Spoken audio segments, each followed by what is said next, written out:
The fog had barely lifted from Humboldt Bay when I laid the table in my Victorian on H Street. Sundays had always been my ritual roast chicken, sourdough from the co-op, and roses cut fresh from the narrow strip of garden I still tended alone. I wanted my daughter, her husband, and his parents to feel welcome, even if I often felt like a guest in my own house. We were halfway through the meal when it happened. Marla, my son-in-law's mother, asked Leora whether she would still help with a fundraiser in Reading the following weekend.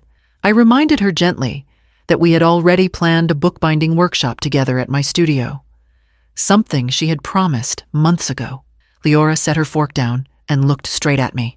"I answer only to my parents-in-law," she said, each word clipped, polished, and final. The air thickened. My son-in-law dropped his gaze to his plate, saying nothing. Marla smiled faintly, as though my erasure had been her quiet victory. Gideon reached for the salt and passed it down the table. Calm as stone, I swallowed the words rising in my throat. My house, my table, my food. Yet I had been dismissed with one sentence. I wanted to ask if she remembered who signed the mortgage every month, or who had driven her to rehearsals in high school when her father never came home from the sea. But all I did was fold my napkin and place it neatly beside my plate. The rest of the meal carried on in strained cheer. Conversations circled around weather on the highway south, new plans for the Hargrove home in Reading, and the fundraiser schedule. My voice had no place in it. When they left that afternoon, the sound of the front door closing felt like a verdict I could no longer ignore, pressing me toward memories of what it had cost to stay this quiet. After the door shut behind them, I walked through the kitchen gathering plates, though my hands moved without thought. The words still echoed, sharp as glass. To keep from breaking, my mind slipped backward into years I had long buried. It was 27 years ago when the Coast Guard called. A fishing boat had gone missing in the fog off Trinidad Head. By dusk, they confirmed what I already feared: my husband would not be coming home. I stood on the bluff, the wind pulling at my coat, and promised myself that Leora would never know hunger, never feel that kind of absence again. I went back to my trade binding and repairing books. The county museum on 3rd Street kept me busy with ledgers warped from damp storage, fragile pages that needed stitching. At night, after Leora was asleep, I worked by lamplight, my fingers raw from glue and thread. I skipped meals so she could have seconds. Vacations were just walks through Sequoia Park with sandwiches wrapped in wax paper, because the mortgage on the Victorian had to be paid on time, through every sacrifice. I told myself patience was the currency that bought loyalty. If I was steady enough, if I gave enough, Leora would see, she would understand. But children don't keep ledgers of devotion. They measure presence in the moment, not the silent choices that kept the lights on and tuition covered. As she grew older, I swallowed slights and silences, believing endurance itself would prove my worth. And now, after all those years of quiet labor, she could sit at my table and declare that my voice carried no weight. My flaw had been thinking patience alone could teach respect. I set the last dish in the sink, turned off the light, and let the house fall into stillness. Tomorrow would bring their influence again, imported and unrelenting, as if my own roof had become an annex to theirs. In the weeks that followed, I began to notice how the Hargroves' habits seeped into my own walls. Marla would comment on how my pantry shelves were arranged, insisting dry goods belonged in glass jars lined by height. Gideon chuckled at the old quilts folded in the parlor, suggesting they be replaced with proper decor. Their voices carried the weight of authority not just in their own house in Reading, but here in mine. Leora repeated their phrases as if they were scripture. "That's how a household should be run," she'd say, adjusting the jars Marla had touched. If I offered a different view, she smiled politely and added, "Well, that's not how Mom and Dad do it." She no longer meant me. Devin watched the exchanges quietly, his fork poised over his plate or his hand tightening around his phone. When pressed, he muttered that it wasn't worth fighting about. But his silence was never neutral. It leaned toward his parents, leaving me standing on the other side of a line drawn in my own kitchen. Bills began to pass through their filter as well. A notice for the water company arrived, and Leora forwarded it to Marla for budget approval. When I asked why, she shrugged. It's just easier when they keep track. Easier for whom I thought, staring at the envelope with my name printed clearly on it. Each new intrusion felt small on its own, but together they built a lattice that held my daughter tighter than I ever could. My home, my name on the deed. Yet my words skimmed the surface without sinking in. I told myself silence was strategic, that resistance would only drive her further into their orbit. But each concession carved away another piece of ground, until I could barely tell where my roof ended and theirs began. The day that blur became public humiliation was not far behind. On the first Friday of the month, the streets of Old Town filled with music and the smell of kettle corn. I had a table set up near the Clark Museum, showing a few restored ledgers and bindings. It was a way to remind the community that I still worked with my hands, still contributed something worth notice. Leora arrived with Marla and Gideon in tow, Devin trailing politely behind. At first, I felt a flicker of pride seeing her among my books. She touched the worn leather covers, running her fingers across the stitching. For a moment, I thought she might remember the evenings she sat at the kitchen table watching me sew spines by lamplight. But Marla's voice cut through. "These are charming," she said, loud enough for the small crowd gathered nearby. Though, of course, the real authority in Leora's life is back in Reading. She laughed lightly, as though it were a compliment, and Gideon nodded as if the matter were obvious. Heat rose in my chest, but my mouth stayed closed. The people browsing smiled awkwardly and moved on. I focused on straightening a stack of pamphlets, though my hands trembled. It was Tamsin, my neighbor from H Street, who caught my eye across the table. Later, when the crowd thinned, she leaned close and whispered, "You let them erase you right in front of everyone." Her words stung, not because they were cruel, but because they were true. I packed my materials in silence, the night air pressing heavy with salt and fog. Pride in my craft had carried me there, but I left with nothing but the imprint of laughter still echoing against the brick walls, driving me back to the fragile borders of my own house where the next fracture was waiting. The following Thursday, I returned from the museum to find the side door to my studio unlocked. At first, I thought I had forgotten, though I never did. Inside, the smell of coffee and perfume lingered. Voices had only just left the space. On the work table lay a county ledger from 1892, a record of timber shipments through Humboldt Bay. Its buckram cover was warped, the damp sheen of a spilled drink soaking into one corner. I touched the page carefully, ink blurred, an irreplaceable record ruined. My breath caught in my throat. Not an hour later, Devin appeared, casual, jingling the spare key I had lent him weeks before when he claimed he needed to fetch a charger. Marla and Leora followed behind, laughing over notes for some fundraiser. "What were you doing in here?" My voice shook, but I stood my ground between them and the damaged ledger. Marla's smile froze. "We only needed a quiet space to plan. You have such a convenient studio." I lifted the ledger for them to see. "This is county property. I am responsible for it." "Do you understand what you've done?" Devin muttered that it was only an accident. Marla brushed at the stain with her scarf, as if that would erase it. Leora, however, set her jaw. "Mom," she said evenly, "I answer only to my parents-in-law. The sentence fell again, as polished and sharp as the first time. The book sagged in my hands.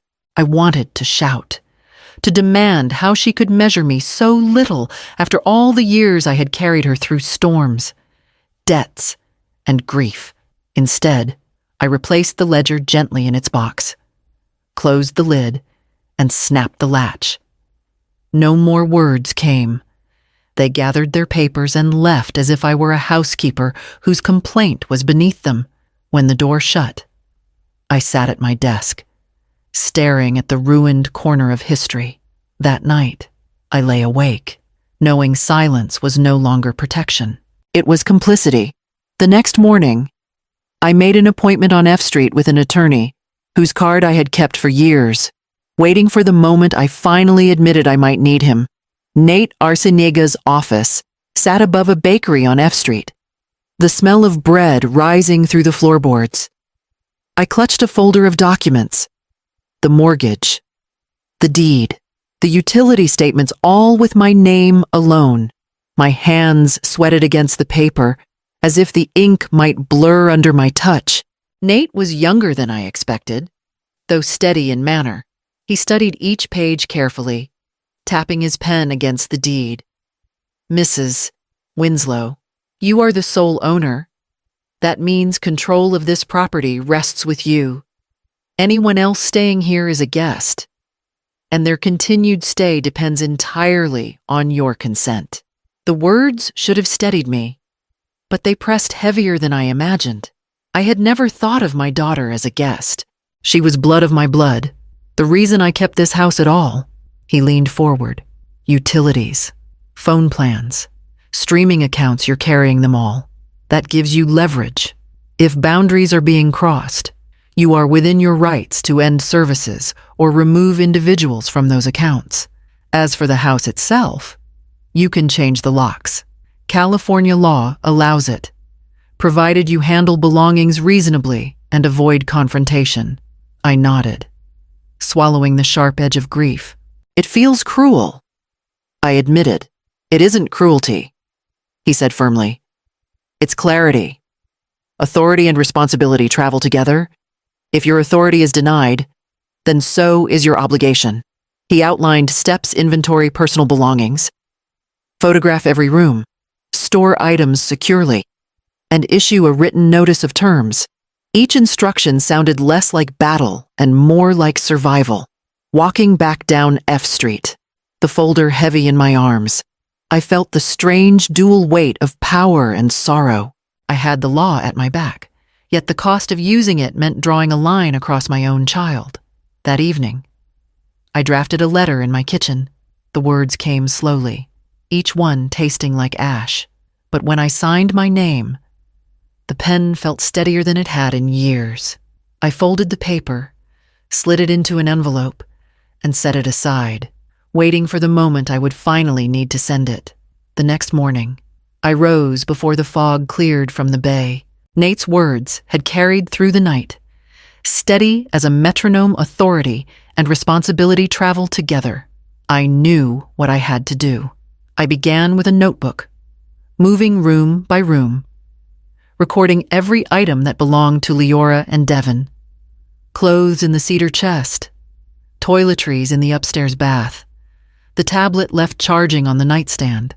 I photographed each space, time-stamped the files, and printed a checklist. By the time I finished, the stack of pages felt like armor. Tamsin came over at my request. She watched as I boxed the belongings, sealing each with tape and writing their names across the flaps. You're not being cruel, she reminded me. You're being careful. Still. My throat tightened as I folded Leora's scarves. Gifts I had once chosen for her birthdays. Once the boxes were stacked neatly in the front room, I turned to the ledgers of another sort, my accounts. I logged into the phone carrier and removed their lines. The confirmation email arrived within minutes. Then the cable, the internet, the streaming services, each one scheduled for termination or password reset. With every click, a strand of obligations severed. At noon, I walked down H Street to the locksmith. By evening, the cylinders were changed, new brass keys cut. I pressed one into Tamsin's hand for safekeeping. The others I kept on a ring, their edges sharp against my palm. Finally, I opened the envelope I had prepared days earlier. My letter was brief. Stripped of ornament if you answer only to your parents-in-law. Let them provide. Your belongings are packed and ready. Access to this house is by appointment only. Pickup is tonight. I read it twice, steadying my breath, then sent it by email to Leora and Devon. The message left my outbox with a faint whoosh, the sound of a door shutting in the digital air. When I closed the laptop, the house around me felt strangely lighter, though the silence rang. For the first time in years, I sensed the edges of my own authority returning, waiting for the inevitable knock that would test whether I truly meant it. By the time headlights cut through the mist on H Street, the boxes were already stacked neatly on the porch. I stood inside the front door, key ring cold in my pocket, as the figures came up the walk. Devon led, Marla close behind, Gideon carrying himself with the stiff posture of a man ready for battle. Leora trailed them, her face unreadable in the dim glow. Devon's voice was the first to break the fog. "You changed the locks?" "Yes," I answered. My tone was steady, almost quiet. "The belongings are ready. You can load them into your car." Marla's laugh was sharp. "You can't be serious. Kicking your own daughter out. What kind of mother does this?" I met her gaze evenly. A mother who was told her authority ended at this threshold. Authority and responsibility belong together. Without one, I no longer carry the other. Gideon stepped forward, his breath visible in the chill. "You'll regret this. Families don't survive ultimatums. Families don't survive erasure either." I replied, "This house is mine. Respect is the only condition for living in it." For a moment, the fog hushed everything. Even Marla's defiance faltered. Devon shifted his weight, then bent to lift the first box without another word. Gideon followed, muttering, but still carrying. Marla protested under her breath, but her hands remained empty. Leora stayed still at the bottom of the steps. Her eyes moved from the boxes to the door, then to me.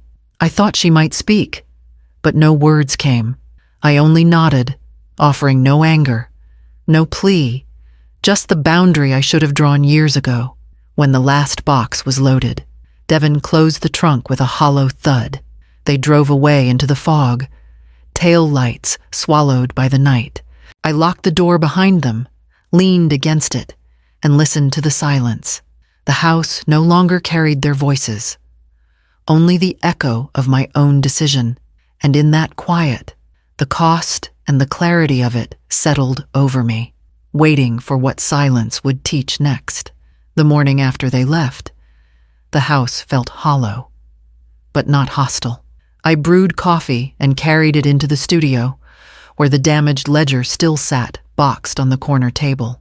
With careful hands, I began the slow process of repair. Each stitch I made along the frayed binding reminded me that broken things could be mended, though the scars would always remain. Days passed quietly, without constant interruption. I worked longer hours, restored order to my shelves, and walked the fern trails in Sequoia Park. The towering redwoods gave me perspective, centuries of endurance standing in silence. Their strength not in noise, but in rootedness. News drifted back from Reading through mutual acquaintances. Leora was living under stricter rules than she had expected. Marla dictated grocery lists. Gideon monitored household budgets, and Devon stayed later at work to avoid their constant oversight. My daughter had traded my quiet patience for their rigid command. One evening, the phone rang. I almost didn't answer, but the number was familiar. Leora's voice came through, trembling. She said nothing at first, just the sound of her breathing on the line, then a muffled sob. I waited, giving her space. She whispered my name once, then fell silent again. When she finally hung up, The weight of what she hadn't said lingered heavier than any words could.